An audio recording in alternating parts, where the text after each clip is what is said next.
joining us on this beautiful day. I hope you guys to park your boat, or you live close enough where you can swim home. But welcome today. Welcome to Dr. Katherine Loflin. She's going to be telling us about the Williams House.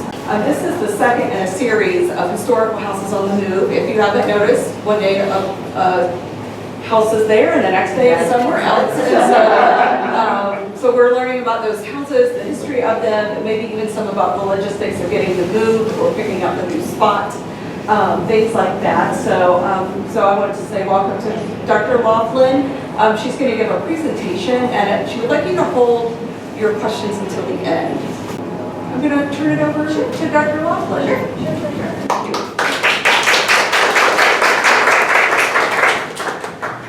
So when I started out this morning, I did not intend to show up looking like a 1940s librarian. But as you will know, when I'm done, it works. My name is Katherine Loflin. I am a member of the board of the Friends of the Page Walker. I am a Cary resident and a rare unicorn known as a North Carolina native. And that and a quarter will get you nothing. But I like to say it because it makes me feel like you understand that I'm really grounded in this place. So, we are going to talk today about the Williams House.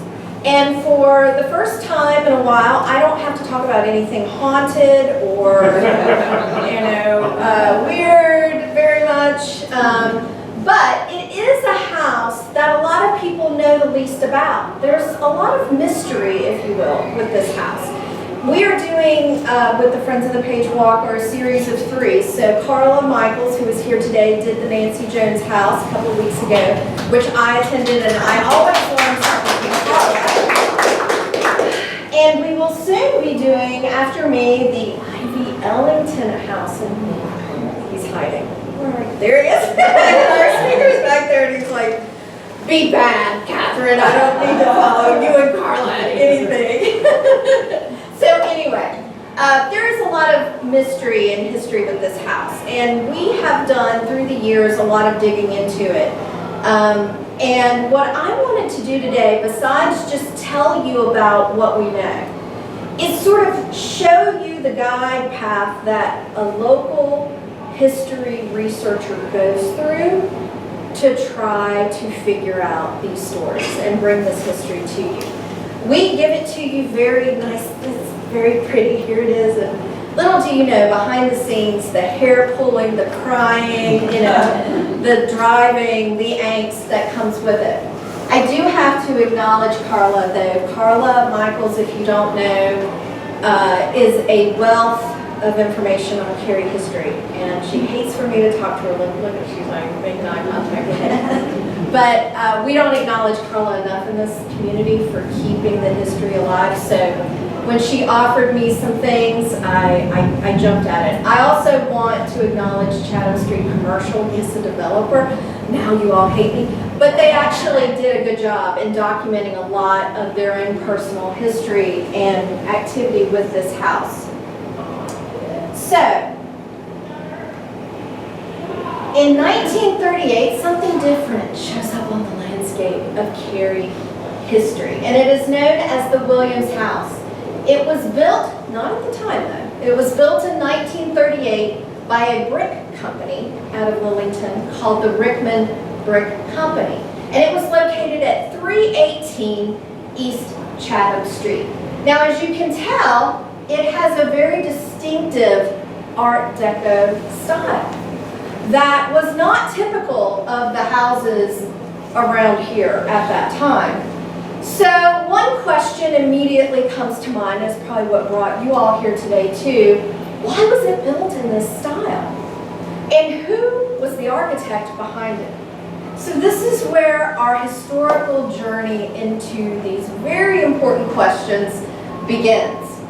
So let me first show you how different this house was from every other house in Cary.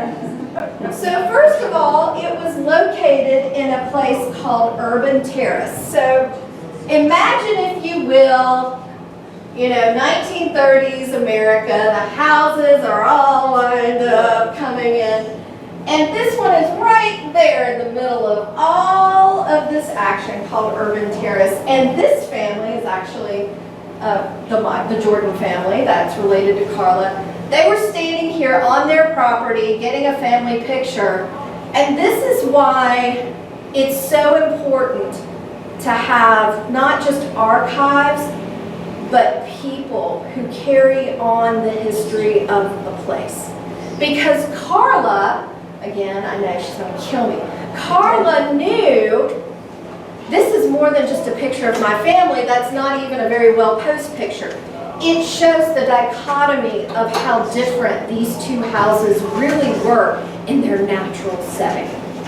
So when she was going through all of her pictures, she pulled this aside as a historical artifact because, in fact, it is. And, of course, we get to see her lovely family. But here you can tell.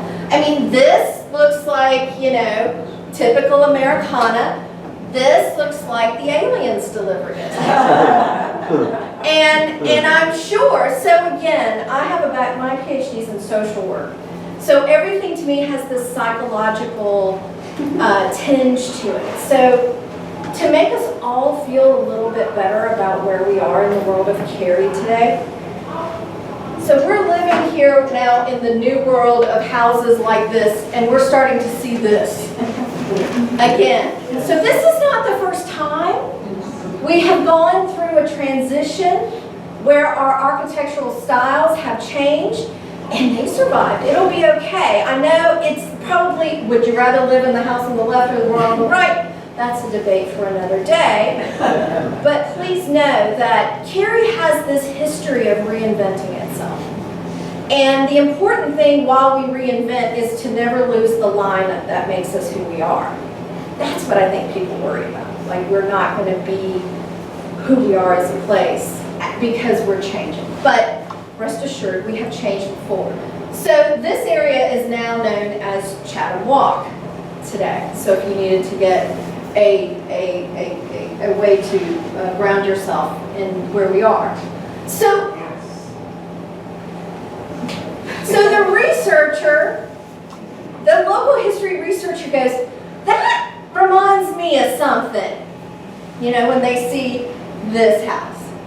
That reminds me of something. Again, this is why, even though online research is so important, having people who, because no computer might have identified these two things are the same. You needed people here who carried on those messages and said, you know, there is something else around here that looks a lot like that. And, oh, by the way, one is at 318 East Chatham and the other is at 833 East Chatham. So the researcher in us starts to say, I wonder if there's a connection between these two houses. And because WPTF was such a landmark around here for so many years and so important to our history, not only locally but in North Carolina, and even nationally to some extent, you think that if I dig into this, maybe I can figure out that. At least that's the premise anyway. So as we were trying to figure out what is the history behind what is now the Williams House, or was the Williams House, we had to absolutely first check and say, is there a connection here with this WPTF building? Oh, by the way, it looks really similar. And that, my friends, is how we start down the rabbit hole. And there are many rabbit holes, and some of them are much more glamorous and fruitful than others. But in this particular rabbit hole, we start looking into WPTF.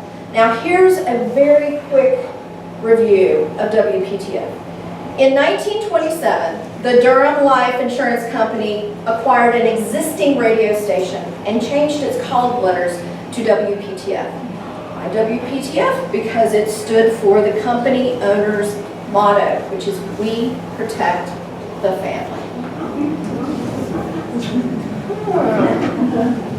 And if you think about insurance companies even today, if you watch their ads on, you know, you protected your family for the future, you know, it's a similar theme that an insurance company might have. But they extended it over to the radio station, and it was particularly fortuitous because in 1933, they moved their operations down to that location at 833 East Chatham, and they built the facility. Now, eventually, it became, and apparently it was a big deal around here, that it started boosting its signal slowly but surely, fails, attempts, people listening, didn't happen, trying again. And eventually they boosted their signal to about 50,000 watts in 1941, and they advertised this as the strongest in the country at the time. So this was a powerhouse radio station. Now, on top of that power, it became very critical to the area and even broader. In war times, it has a bomb shelter in the basement. And this was before the Cold War. If things go really wrong around here, we can't all run to PTF bomb shelter because it was before the Cold War. So I don't know if a nuclear blast is going to protect us, but a fallout shelter, it definitely served as. And in that first picture up there, that is a picture of from the bomb shelter, basically. And you can see he's got a turntable, there's a transmitter, there's a chair, and I also understand there was a bedroom, because they always had an engineer at the desk. They always had an engineer, in good times, bad times, whatever. They had an engineer. Let's be fair, I mean, I went to North Carolina State University. I've seen my fair share of engineers, especially in that time. They were mostly men. So I, again, start thinking, like, who changed the sheets in that bedroom?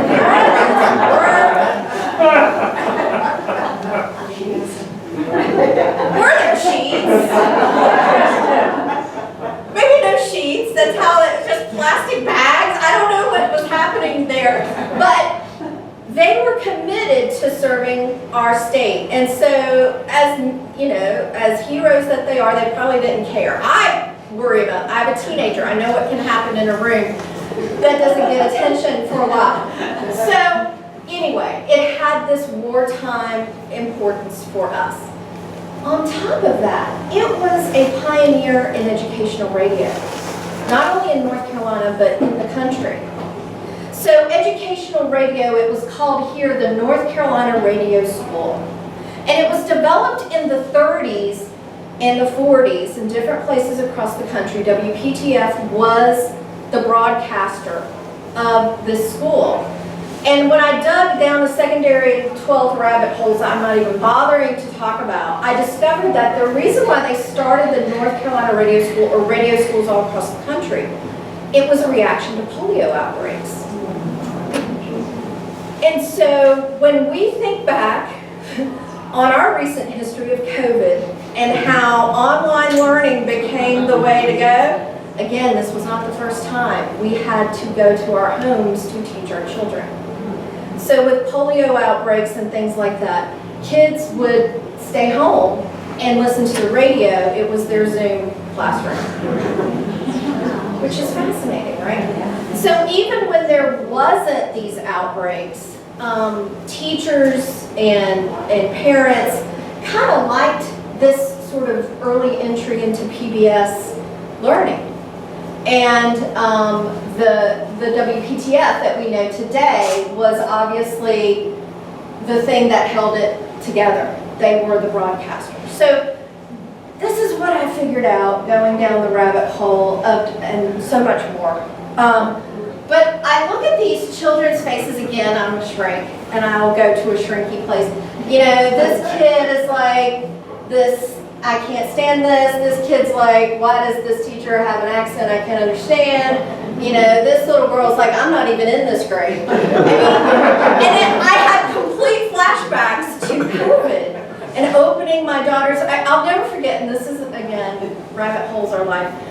I'll never forget during COVID being downstairs and my daughter being in middle school upstairs and just hearing this, just jumping and banging, and I thought, gosh, I can't. She kept doing it, she kept doing it. And you know, moms can listen to something for a little while and then we're going to go find out what's going on. So I go upstairs and I open, this was before I was told I had to knock, now I have to knock, but I open the door, I'm like, what are you doing in here? And the girl is like, dude, she goes, gym class. I was like, no. So anyway, you know, this is a phenomenon that we've all experienced even lately, and that made it so much more relatable to me to see that this was really, our children have been going through the resilient little creatures they are for a long time. Okay, so I know about WPTF. It looks like this other house. So you still want to figure out, well, who designed WPTF? Because then you think, well, maybe the connection is the architect. Maybe the one who did the other. So we had an architect during this time who, his name was William Henley Dietrich. He lived 1895, 1974. He basically designed every structure you know about in our area. WPTF was one of many. Broughton High School, the outbuildings of Cary High, Apex High School, I'll read some of these to you. And this is a snippet. The Carolina Country Club, Green Level Elementary, Chavis Heights, so he did also affordable housing, the Student Union at State, D.H. Hill Library, the News and Observer original building. He even went out to Pender and other communities in North Carolina, Raleigh Little Theater, which I thought was really cool. The old Raleigh Tower, the 1887 tower in downtown that used to be, he turned that into his office. He even designed the manager of WPTF's house, Richard Mason at the time, the gym at Shaw, the courthouse in Wake County. So you start thinking, okay, so this guy designed everything, basically, including WPTF. He did design residential homes. He did design companies. He did design county buildings. Did he help design did he do this? Did he do this house? And wouldn't it be great to know that he did? Because when you start thinking about historic preservation and what are the things that make a house, you gotta keep it. You know, you don't want to lose it. Being able to tie it to somebody like this would go a long way for us to have another feather in our cap here in Cary about our historical buildings. So I'm reading pages and pages and looking at blueprints because I thought, you know, this house in Cary doesn't have a claim to fame like some of his other structures do. Even the owner of, or the manager of WPTF, he had this gigantic, beautiful house. And the Williams house might not have made it to the list, even if he did design it, but I didn't know. So I'm reading, I'm looking at blueprints, I'm looking for random Cary house, random Cary house. I mean, anything that could, and I couldn't find it. It doesn't mean it's not there. I couldn't find it. And those that have gone before me haven't found that connection, but our brains are telling us there's got to be one, right? So the history mystery here becomes, did Mr. Dietrich design the Williams house? And where does this Rickman Brick Company come in out of Lillington? Did they design it as a replica for Cary newlyweds? Like, it just sounds like I'm just picking straws. This is what happened. But there's actually a reason why we think maybe there's a connection to some newlyweds. Meet Felton and Peggy Williams. In 1931, Felton and Peggy, two employees of WPTF, now let's be listening, let's put our Agatha Christie ears on, who worked at WPTF, become the first couple to get married live on the air in the Southeast. Because they worked at the radio station, they met at the radio station, they got married on the air at the radio station. So Felton was one of the engineers, so he was one of the people in the bed area I'm worried about. And Peggy, on top of doing some on-air work, she was apparently a great pianist, and she did a lot of accompaniments and concerts both for the radio station and beyond. So 1931 they get married. In 1938, so 31, 38, the Durham Life Insurance Company deeds the land that will eventually become the Williams house in Urban Terrace to the Rickman Brick Company. So, I know, right? So, we have the place that owns the radio station deeding the land, which I guess they owned, had to have owned, to the Rickman Brick Company. And they did it for $10. Now there says that there's more, like $10 and other assets or something like that in the deed, but I can't help but think, I mean, I wasn't quite born yet. That's not nothing, it's not a token, but it's not a ton. So I'm wondering, is there an emotional connection here? Is the Durham Life Insurance Company feeling like they want to do something for this couple who just gave them all this notoriety by getting married on the air and working at the station, needless to say? I don't know, but I do know from October of 38 to November of 38, the Rickman Brick Company then leased the house and the land to the Williamses in a rent-to-own, and it's clearly stated, a rent-to-own situation, for a total of $5,000, and they paid about $45–50 a month, depending on how far along they were in the payback. So that's kind of the connection. We're going to go back through it because believe me, you go around and around on a hamster wheel trying to think, well, does this help answer some of the questions of the mystery of the house?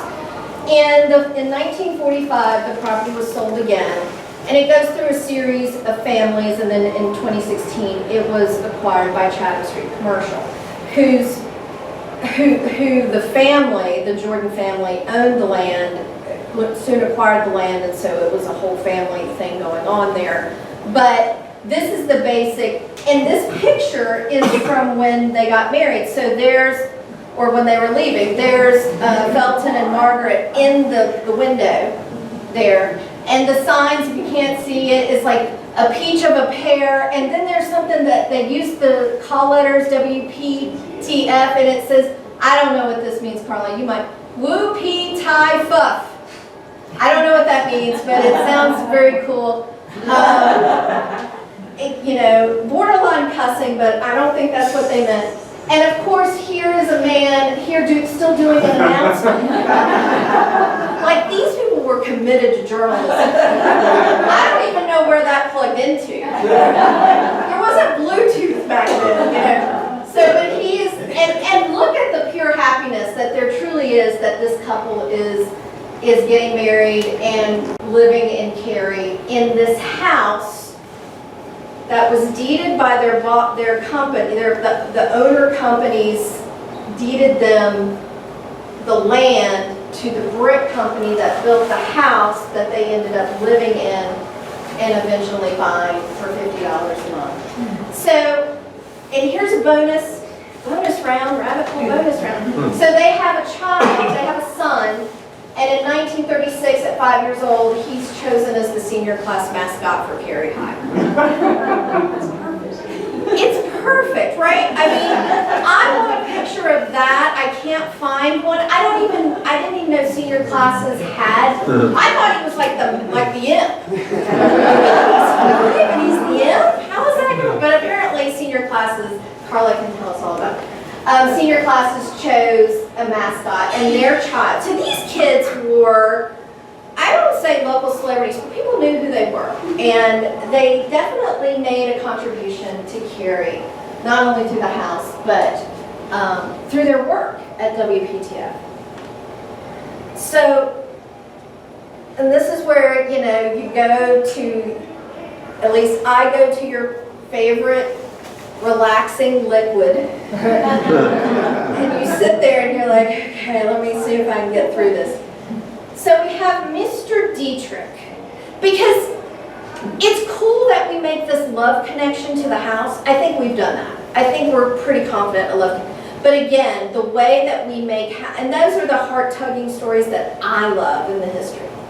But there's also this, how do we legitimize the importance of this house to others who might not, i.e. the town or other people, who might not really get worked up about the emotional stuff.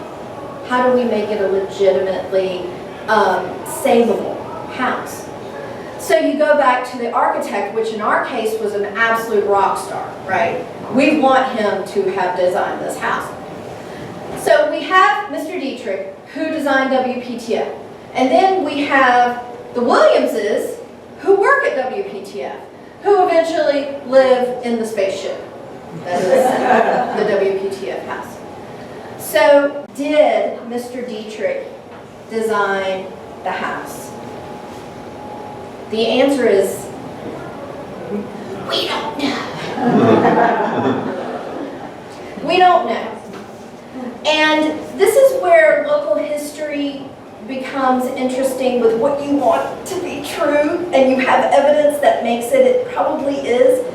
But to stay legitimate to the facts, we can't tell you that he in fact designed it. Now, did he pass it? But by the same token, I cannot believe that Rickman Brick Company just stole this guy's plans and built his house right under his nose without him having some say, without him sharing the plans, without him doing something. Because it's not like they built this house for some random people in Iowa. They built it right under Dietrich's nose. So, I want to say that he designed it. Or he at least contributed to the design. Maybe not so much that he felt like he could take credit for it. That might be another reason why it wasn't on his official papers. That we will never know, but it was sure exciting enough for a moment when we discovered the rabbit hole of history that is Cary. So, we hadn't even gotten to the move of the house.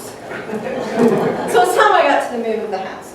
So Chatham Street Commercial moves this house in 2018, so not, decades ago, most recently, at their own expense. This is not a Town of Cary project. Now, of course, the town had to know about it, had to sign off on it, all that other stuff. But this was something that the developer did themselves at their own expense. And there's a lot of reasons why I spoke to the young man, Mr. Jordan Gussenhoven, who you've seen his name in the papers, why this choice was made for this house. And there was a lot of reasons, but the main one was it didn't have a historic designation. It would have been just as easy to knock it down, but it was so unique to the landscape of Cary that it was worth moving it, let me see, the 0.2 miles that it had to move, and I showed you the little trajectory here, in the hopes of maybe bringing it into a new life. That was the idea versus seeing it absolutely gutted and knocked down. So when they went to move the house, one of the things that they realized, and they got some pushback for this, not surprisingly, that it was only salvageable from the front half. So the back half had more wood, and though it had a brick in the back, there was a lot of water damage in the back. And so they made the strategic decision that they would move the front half. So people often wonder, well, the Williams house is this thing, well, what's that thing back there, right? Well, the Williams house, the historic piece of the property, is actually this front-facing thing that you see being moved. They took the bricks from the back and used that they couldn't save. They used the bricks in the rehabilitation of the structure and in the additional build. So, and you can look online. These pictures are online. They moved it, down the street. It was in the press. It was a big deal. They had to back it. If you saw the Ivy Ellington being moved, you know kind of what it takes for, not only is it going down the street, I can't back into a parking space, but that's the whole other one. I mean, he's backing in, you can see it backing into the location, which is right next to the screen house, which today is blue, called Good Day Cary. So let's figure out about this transformation. So if you look how the house went from being moved to building this back part onto the original front of the house, he went back and painted it as its original white. So the Matthews had it as a white brick house. Through the years, the white got taken off and it was a brick face, but one of the things that they wanted to do was to restore it to the way it looked, even to the windows. So if you look at the windows here, and you go back to the family picture,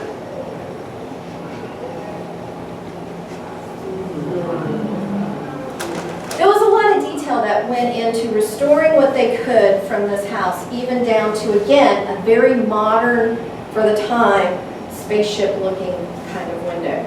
And, for that matter, you know, I mean, this is local history in a nutshell. They went and they transformed it into a commercial space. That was the idea behind the moving of the house, that it would be turned into what is now the home of 3 Cary businesses, the last of which moved in December of 2022. So we have the Bull City Cider Works, which is what most people most identify with the structure that's in the front. In the second floor at the windows is a bridal store. If you go by, you can see these white dresses. Those aren't ghosts. Those are bridal dresses sort of hanging there. And then in the back side is where RBF is. And I'm not going to go into what RBF stands for. I usually do because I find it amusing. But it stands for something. Look it up. It's not for Sunday afternoon talk. So here's one more little rabbit hole conversation worth having. So next to the Williams's house, now, today, is this blue house. It's now, it's blue now. It was green originally, called the Phillips house.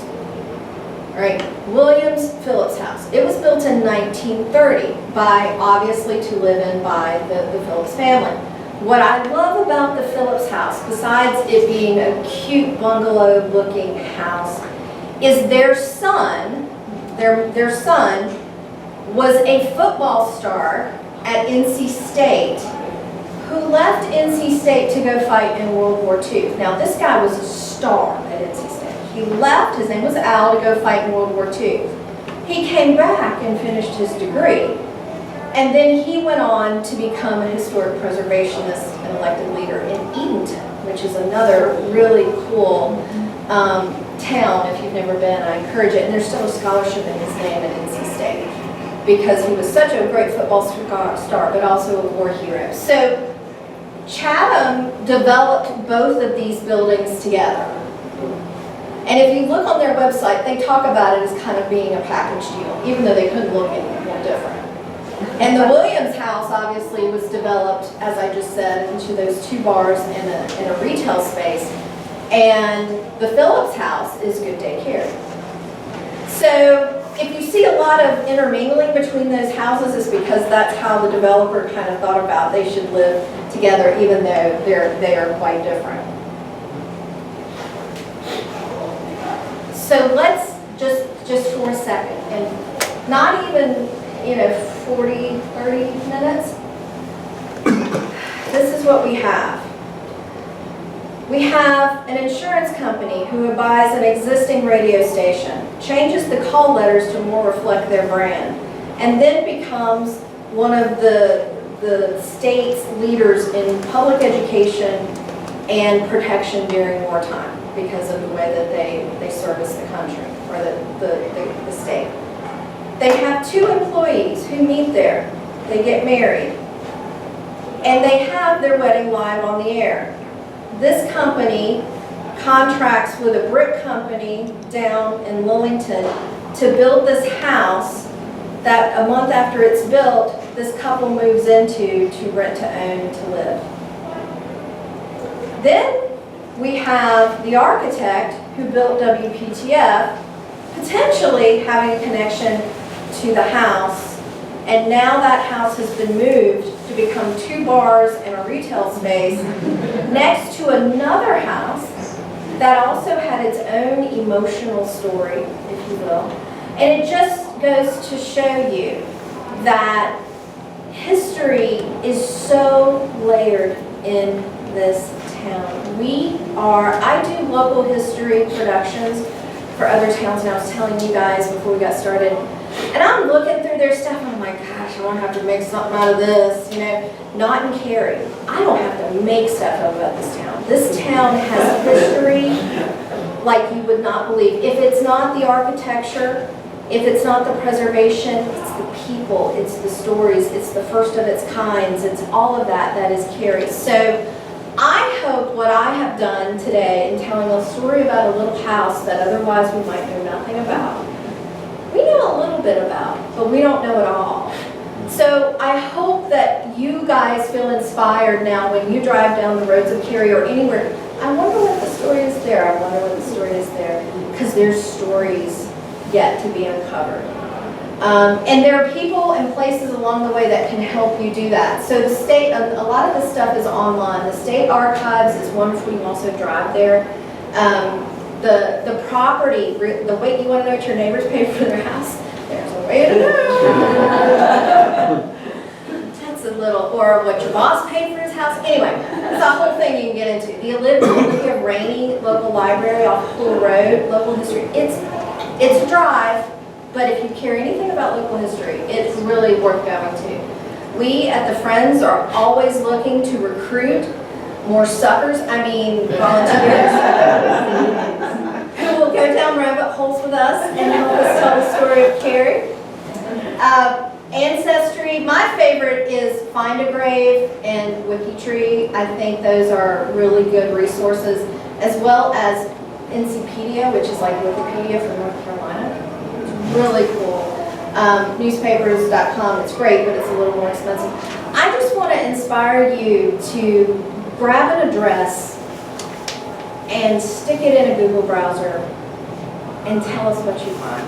Because the stories of Cary are never ending, and the Williamses live on today because we were able to tell the story of their lives through their homes.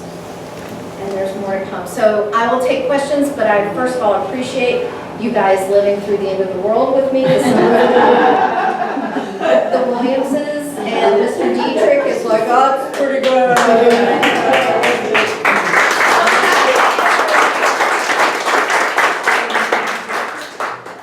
And if I don't know the answer, I'll make Carl answer. Any questions? Yeah, hey. So if the Chatham Company acquired the property in 2016, when was the last time someone actually lived in it? Yeah, the last time it was lived in was, let me see, oh, I don't have that. I have, so they took it in 2016, I think it was around 2012? Oh, so fairly recent. Yeah. And then it became a house for feral cats. Yeah. Again, the rest of the story. And you know, a lot of our houses in Cary, before they get transformed, like I think of the Page Homestead, which is where the town council or the city hall is today. I mean, they used to talk about, I know, kids starting fires, and there are all sorts of stuff going on in there. Real time capsule there as well, until it eventually burned down. But anyway, that example. Other places in town really hit, like the Pink House. I mean, the reason why I knew who bought the Pink House is because I looked it up on the real estate. And I mean, just if you, like, who bought that? The next time everybody's freaking out online about who bought, just go to the Wake County Property Search. You'll know exactly who bought it and what their address is and what they look like, and then Google them. But the Pink House had that problem as well. A lot of our houses go that before they go to William's house. I mean, Matthew's house is the same. Have you had a chance to go over to the actual PTF building? My understanding was that's kind of abandoned but still in use. You can get in there if you're a teenager, sort of thing. Well, yeah. So it used to be you could get in there if you were a teenager and you didn't mind, spending the night in the clink. But I understand what is the man who owns WPTF? Now, he's always wanted to be a disc jockey, but now he just owns everything. He will take you in there if you want to go. You have to reach out to what's his name? And I know that some people have gone in there and looked at it, and apparently, again, I'm not a clean freak by any stretch, but when you go down into the basement, there's still like McDonald's cups and stuff from like 1940s. It's a time capsule. As a matter of fact, Heather Leah did an article on it, and she basically said, this is a time capsule, frozen in time. if you want to go down there and see it. So you don't have to go to the clinic. You could actually just get him to give you a tour. And I'm going to look up his name. But that's still private property, it's not open, and there's no plans to preserve it yet, because it does have a historical value, but it's still in private hands. That's correct. I understand that the antennas, like some of the technology is still used, but the building itself has no current use and privately owned. Don Curtis. That's who it is. So call Don. He loves to talk about how he wishes he was a disc jockey and couldn't make it. So he just owned a radio station. He is not the Durham Life guy. He is the guy who actually owns the station. But yeah, I mean, it does have a lot of historical standing. It is still talked about as one of the great things that Mr. Dietrich designed. The other thing, I didn't mention this, I think it was on the slide though, was Mr. Dietrich designed Dorton Arena. So he was, and unlike a lot of architects, I think today that are like, he's sort of a one-trick pony, this guy, he was something. And I think that's why even today, students across the country study his work.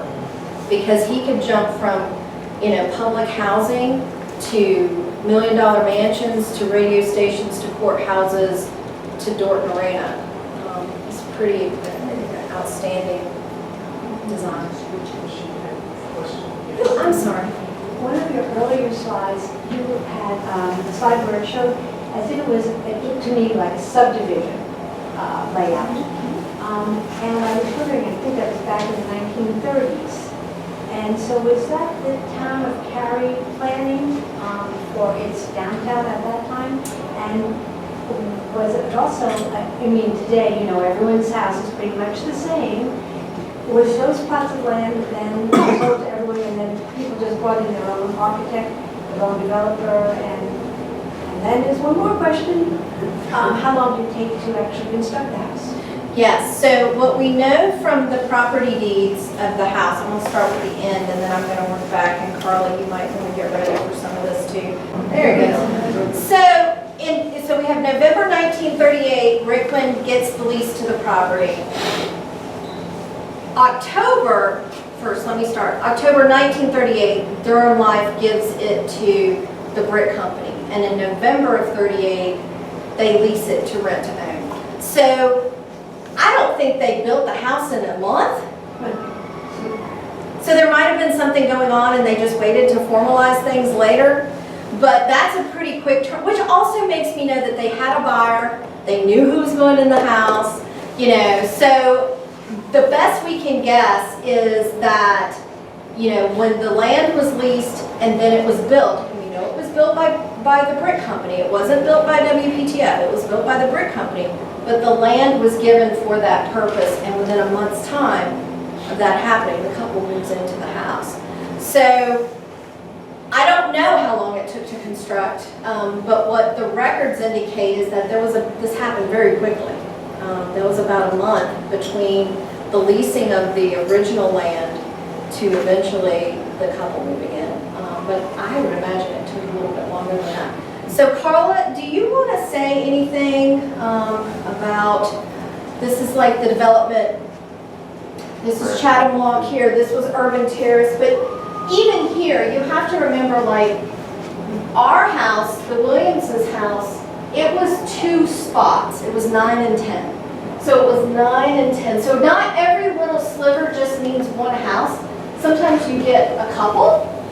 You get a couple of lots together. And this happened a lot on corner lots, I noticed. Corner lots ended up being 2 lots. But this was how it was visioned. Now, Urban Terrace, I don't know if it was developed as a town of Cary development. Do you know, Carla? Or a private development as well? I guess probably. So this was part of the land, and you can see it extends all the way up to what was Railroad Street, all the way through, US 1 highway, all the way down to Waldo. And this really came about by, let's see what it says here, L.E. Wooten engineer, 1937. So the idea was that, like in this case, perhaps whoever owned the land, they sold it for development, and then different plots were sold away. But what I understand also from developers now is that this whole customizing of homes, because they all looked the same, builders no longer, and apparently this goes back to the 30s, they learned early that if you pre-sell a house without it being built yet to somebody, and you have a price that you have to build the house as, and the people who buy the house are like, well, I want this kind of thing, and that makes it more expensive. And the builder's like, no, we're not doing that, because that's not the house you bought at this price point. So they started building houses and then selling them to get out of this problem of people coming in there and trying to customize themselves into a bigger house than what the builder could afford to build them. And this was also going on during this time as well, so you would see houses that look very similar, and then we have this one, you know. But again, this is what makes me feel like it was a personal choice for the radio station for this particular couple to have some sort of memorization of the place that they love so well, which was WPTF. So it was a developer that developed almost all of the land, but not that particular plot. Not that particular plot. That is the first house that was on that particular, it was forest, and then it was that house. So it wasn't like they got rid of another house that was a part of the original design of the development that looked like everything else. That was the first house and the only house that sat until Chatham Walk came along on that space. So it was like it was designed just for them, but I can't say that officially. Any questions? Did you have a question earlier? Do we know if the brick company built any other houses in Cary? So the other question I had, I had the same question, because I thought, they're a brick company building a brick structure. Was this like the model home of this development? Which totally takes the romance out of it for me. So I'm not as big a fan of this theory, but we know they did not build any other houses in the area. They didn't, and did they strike, and this is where you start at night at 2 a.m. You're thinking to yourself, did they strike a deal with WPTF or something that says, hey, we need a demo that shows our brickwork at its finest? But WPTF said, well, we really want this couple to have it. They got married here. They made us famous. We want to do something. And that's how the collaboration happened, where $10 could make a deal. But they were a brick provider to builders. They just provided bricks, and they weren't into development until this. And they weren't even based in, they didn't have an office in Cary. They were Lumberton, and even to this day, their entire operations, if you look at all their paperwork, they never left Lumberton. So I wonder why the Durham Life Insurance Company had anything to do with the brick company in Lillington. I know, don't you? History is mystery. Hey, So I see a bunch of the street names are different, like Middleton Avenue, I think, what is that, Hunter now, or what is that?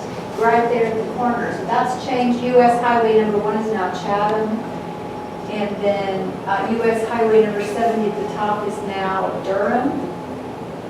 Anyway, yeah, and there's this highway circle, like what, you know, and this park, like Carla, what is the park? Do you know what this park is? this is urban park. So that's Urban Park. So it kept some of the names from that time. West Circle Drive, yeah. And this is dated 1937, this schematic, or whatever you want to call it, was dated in 1937. So yeah, I mean, Cary definitely, a lot of the names have changed. The Friends, I think, actually wrote a blog, I think it was about the history of the names of our streets in Cary and how they have changed over the years. So yeah, there has been some change here. Any other questions? Well, I got you through the storm. I hope you had fun. Because most of the houses in that neighborhood were not built until 49 and 50 after the Second World War, because a lot of them were built on the GI Bill. And so it makes you wonder, did that house sit there? I was just going to try to find out when Mr. Holman's house was built, you know, would that give any clue? And you have to wonder, did it just sit there That's sort of on its for a own. long time and then another developer took over And so maybe that house predates a lot of the others in the area, but you're right. We had in Cary a huge Veterans Hills. A lot of our developments came to try to provide housing for people returning from the war.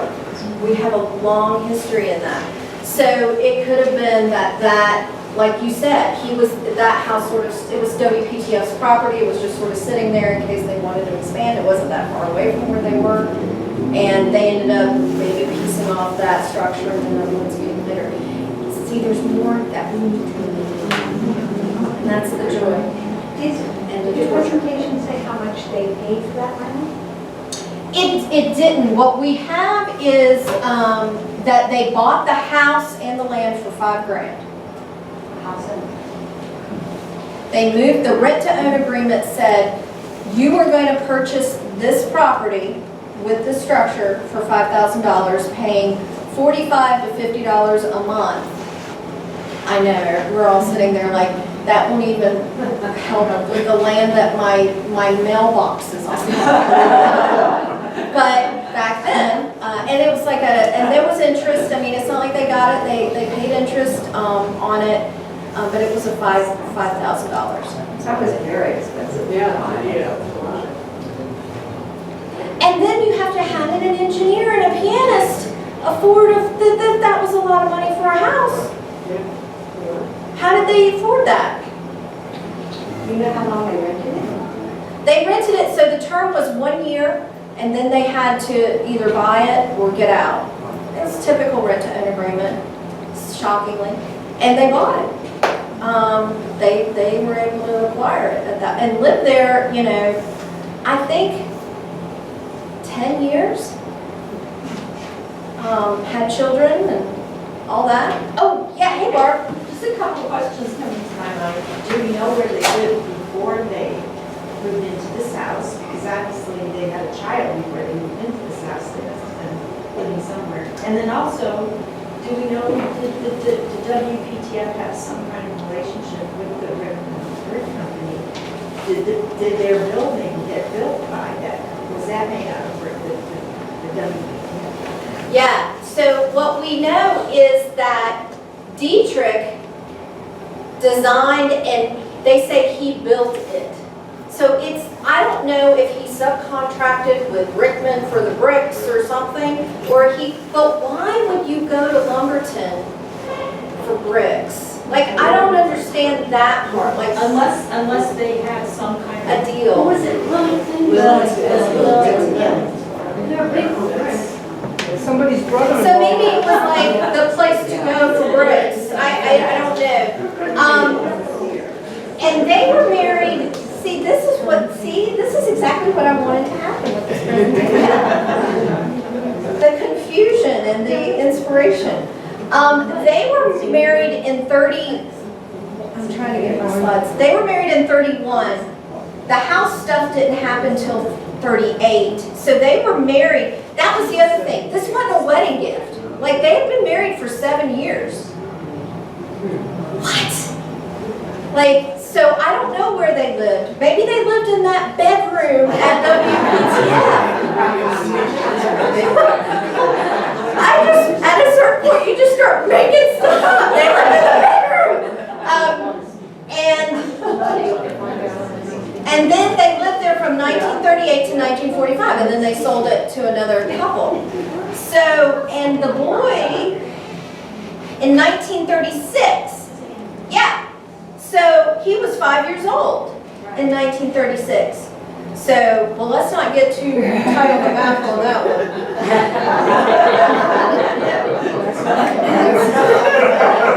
It works out, they were married. Discoveries! 1931 they were married. 1936 they had a 5-year-old. It's fine. Let's just fine. And then they moved into the house in 38. So, yeah, I don't know where they lived. They lived, maybe they first met in the bedroom at WGT. This is all taking a turn that I wasn't anticipating. I'm going to sit here. It's Sunday, everybody. Sunday. But I'm not here.